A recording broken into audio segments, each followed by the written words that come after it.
The sentence that changed everything was written in fading blue ink on a yellowed piece of paper hidden inside my mother-in-law's safe. If Daniel ever learns the truth, everything will collapse. I stood frozen in Eleanor Bennett's home office, staring at those words while the quiet hum of the air conditioner filled the room. 3 days had passed since my father-in-law's funeral, and I had come over to help organize documents, family records, and insurance paperwork. It was the kind of task nobody wanted to do, but someone had to. Eleanor had spent most of the afternoon moving slowly through the house, pausing every few minutes as if each room carried a memory too heavy to leave behind. "Claire," she had called from downstairs, "there should be some property documents in my office. Can you see if they're in the safe?" I agreed without thinking twice. After all, she trusted me. At least, I believed she did. The safe sat behind a framed landscape painting near the bookshelf. To my surprise, the door wasn't completely shut. It was slightly open, almost as if someone had been interrupted while using it. I knelt beside it and pulled the heavy metal door wider. Inside were neat stacks of papers, a few folders, several envelopes secured with rubber bands, and a small black notebook that looked far older than everything else. I should have grabbed the property documents and left. Instead, my eyes landed on the folded note resting directly on top of the notebook. The message felt personal, urgent, wrong. My pulse quickened. For a moment, I told myself to put everything back exactly where I found it. Families deserved privacy. Secrets belonged to the people who kept them. Yet something about those words refused to let go of me. If Daniel ever learns the truth, everything will collapse. Daniel was my husband. We had been married for 17 years. We shared a home, 2 children, and what I believed was a simple understanding of where we came from and who we were. What truth could possibly destroy everything? I carefully unfolded the note again, searching for context, but there was nothing else written beneath the sentence. No date, no signature, nothing. My attention shifted to the black notebook beneath it. The leather cover was worn smooth with age. The corners were frayed. It looked like something that had been opened hundreds of times and hidden just as often. Voices drifted faintly from downstairs. Eleanor was speaking with a neighbor who had stopped by with a casserole. Their conversation sounded normal, comforting even. Yet standing there in that office, I suddenly felt as though I had stepped into a completely different version of my husband's family. A version I had never seen before. I reached for the notebook. My hand hesitated inches above it. Once I opened it, there would be no pretending I had never seen it. No returning to the comfortable certainty of ordinary family history. Whatever was inside had been protected for decades. Whatever was inside was connected to Daniel. And somehow, deep down, I already knew that the life we thought we understood was about to change. Taking a slow breath, I lifted the cover. The first page contained a date from 45 years earlier. The second contained a name I had never heard before. Then, tucked between the pages, I found a birth certificate that did not belong to anyone in the Bennett family. I stared at the birth certificate for several seconds before I realized I had stopped breathing normally. The paper was old, its edges slightly yellowed, but the information was still perfectly readable. The child had been born 45 years ago in a hospital less than 50 miles from where we lived now. What caught my attention immediately was not the date. It was the name. I had never heard it before. Not once in 17 years of marriage. Not during holidays, family reunions, birthday dinners, or long conversations about family history. Yet the document had been carefully preserved inside Eleanor's safe for decades. My eyes moved to the parents listed on the certificate. Neither name belonged to the Bennett family. That made even less sense. Why would my mother-in-law keep the birth certificate of a stranger hidden alongside her most important documents? I opened the black notebook again and turned another page. The handwriting was unmistakably Eleanor's. I had seen it on Christmas cards, recipes, and handwritten notes she left for the grandchildren. The first few entries seemed ordinary enough. Grocery lists, doctor appointments, reminders about bills. Then the tone began to change. Certain pages were filled with anxious observations. Some sentences had been crossed out so aggressively that the pen had nearly torn through the paper. One line appeared again and again in different forms. He must never know. Another entry read, "I did what I had to do." A third simply said, "One mistake can destroy an entire lifetime." I felt a chill despite the warm afternoon sunlight pouring through the office window. The notebook was not a diary in the traditional sense. It felt more like a record of guilt. I flipped forward several years. Then another decade. The references continued. Sometimes vague. Sometimes direct. Always fearful. The child. The truth. The secret. None of it explained who the child was. None of it explained why the birth certificate existed. Downstairs, I heard Eleanor laugh softly at something Judith from next door had said. The sound startled me. It reminded me that she was only one floor away. For a moment, I considered putting everything back exactly where I found it. Maybe there was a reasonable explanation. Maybe I was creating a mystery where none existed. Then I noticed something tucked inside the back cover of the notebook. It was a folded hospital receipt. My hands trembled slightly as I opened it. The document listed maternity services performed during the same week shown on the birth certificate. But the patient name was not Eleanor Bennett. It belonged to the same woman listed as the mother on the certificate. I read the name twice, then a third time. Suddenly a possibility entered my mind so unexpected that I immediately rejected it. It could not be true. It was too strange, too impossible. Yet every document seemed to point in the same direction. I carefully slid the receipt back into place and closed the notebook.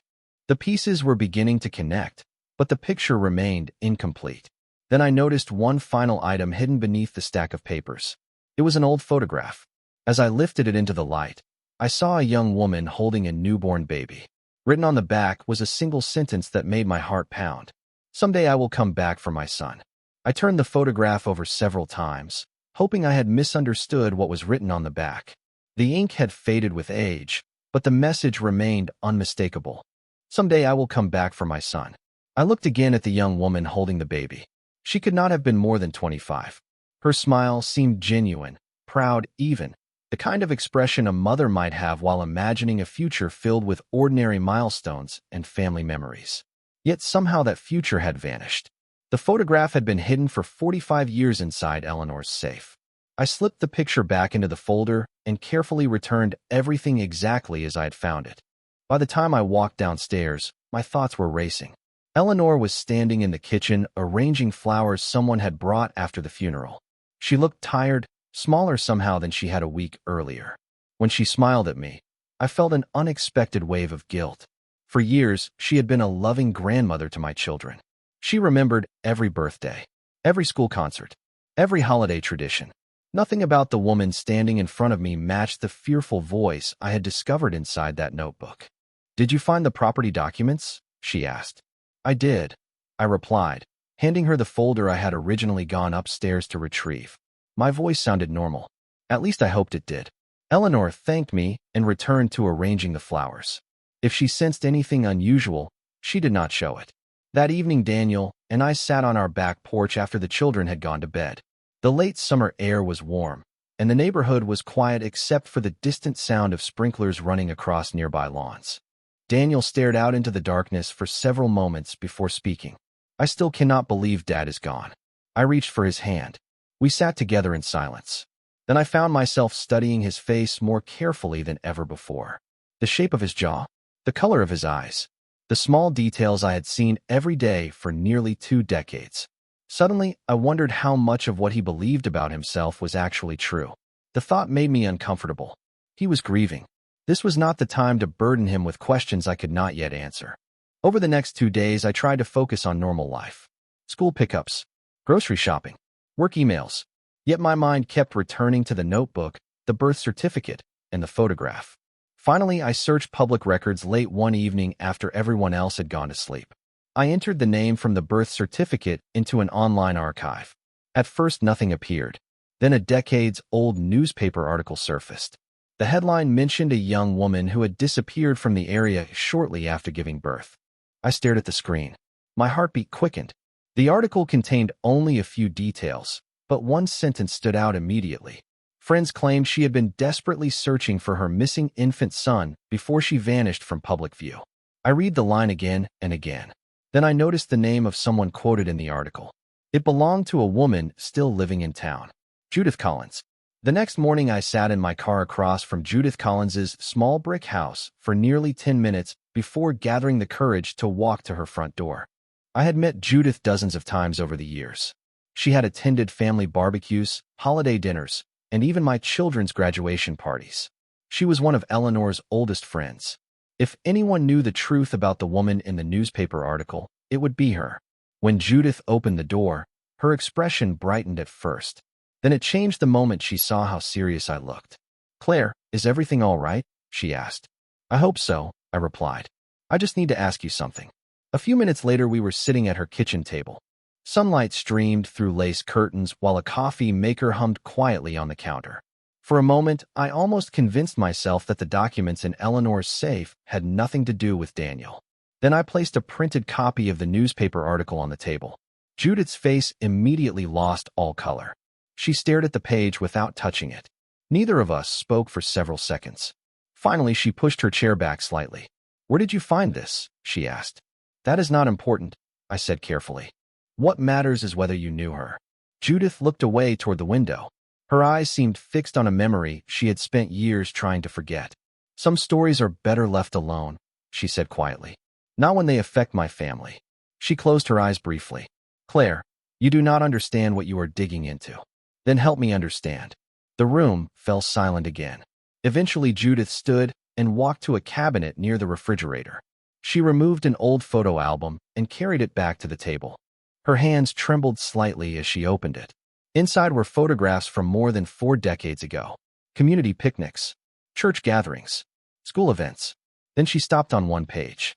A young woman smiled back at us from the photograph. I recognized her immediately. She was the same woman from the picture hidden inside Eleanor's safe. Her name was Caroline Mercer, Judith said softly. She was kind, hardworking. Everybody liked her.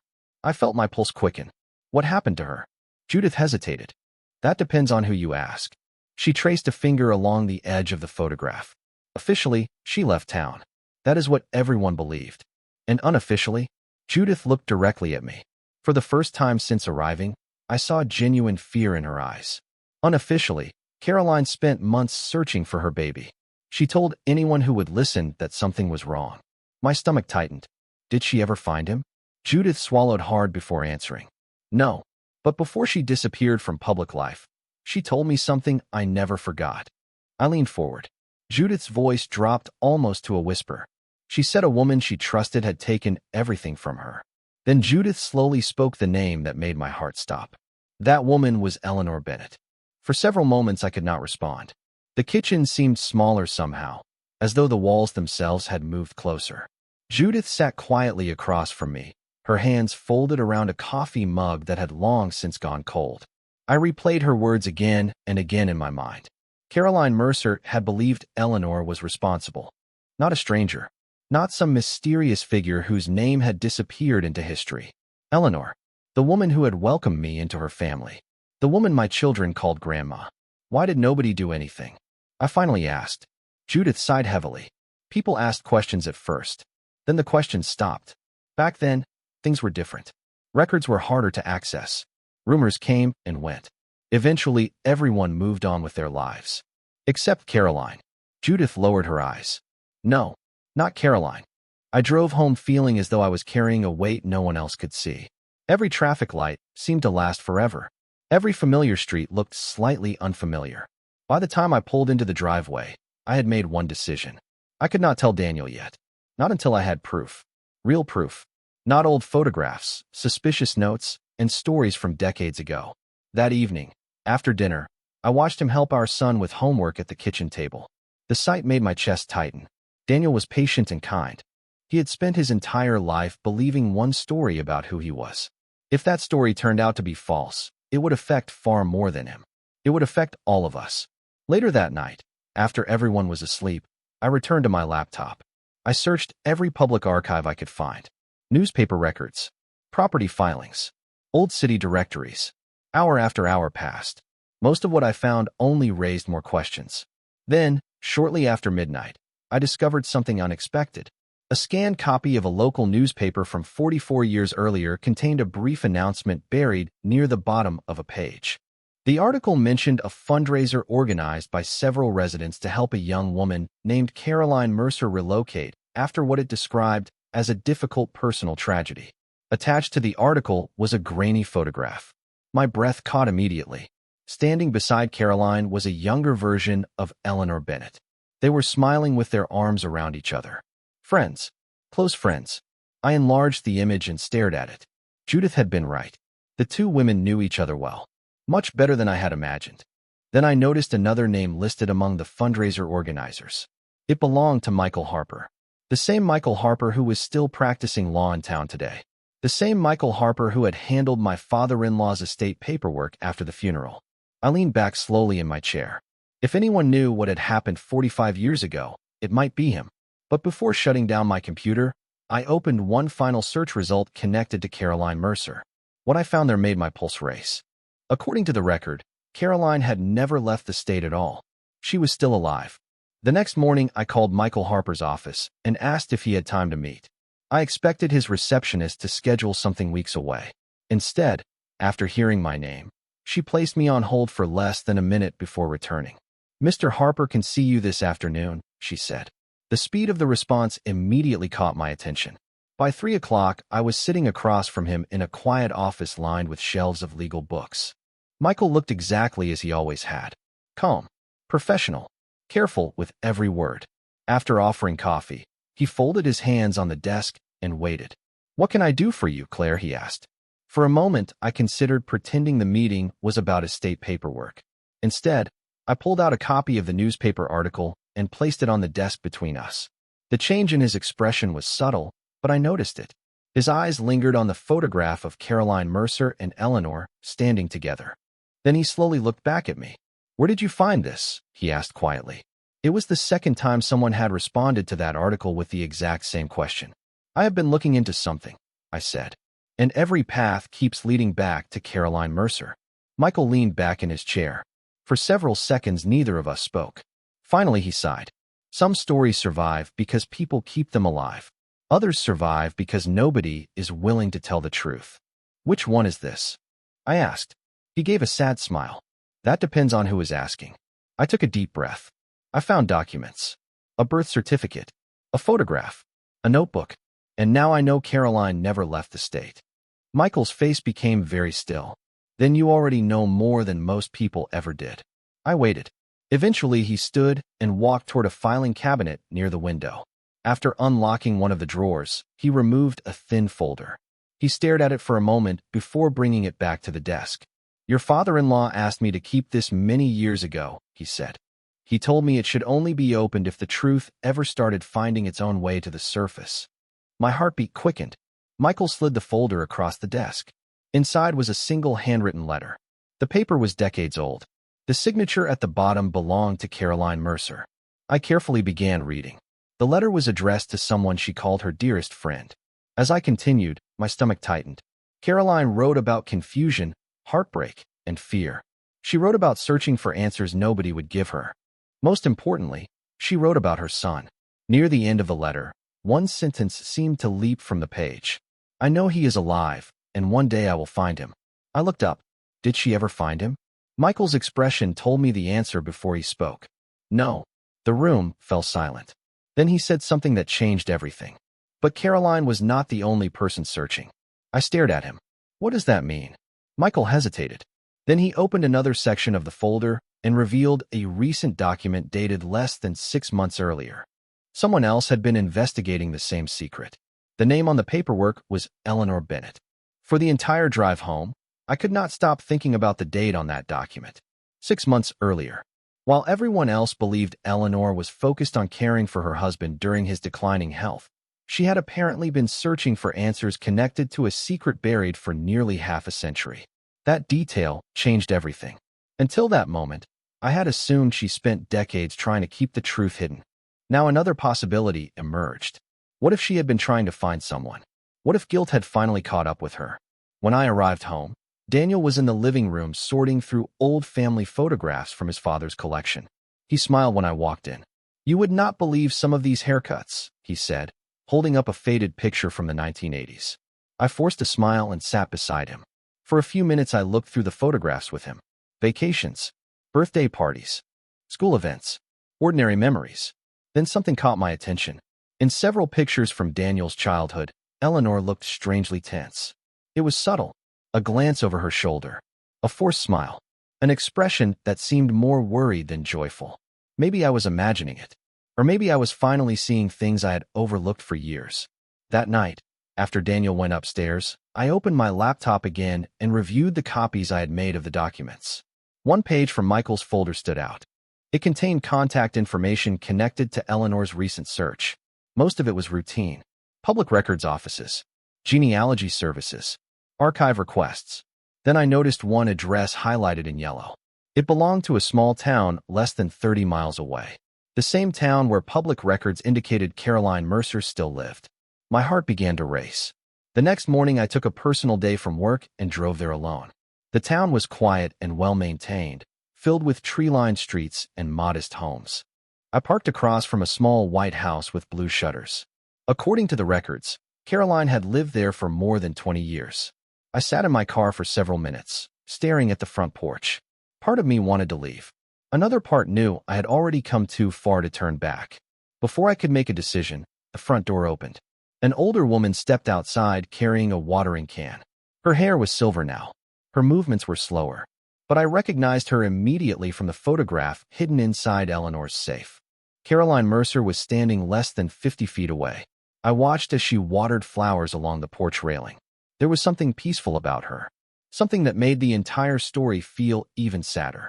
Then another vehicle pulled into the driveway. I instinctively lowered myself in my seat. The driver stepped out. My breath caught instantly. I knew that car. I knew that face. Eleanor Bennett had arrived before me. My heart pounded so hard I was certain someone would hear it. From where I sat, I could see Eleanor step out of her car and stand motionless beside the driveway. For a few seconds, neither woman moved.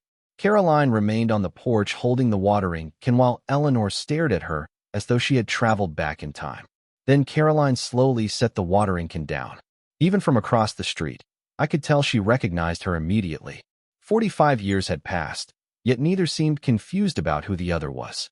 I expected anger, accusations, raised voices. Instead, something entirely different happened. Caroline walked down the porch steps. Eleanor took a hesitant step forward.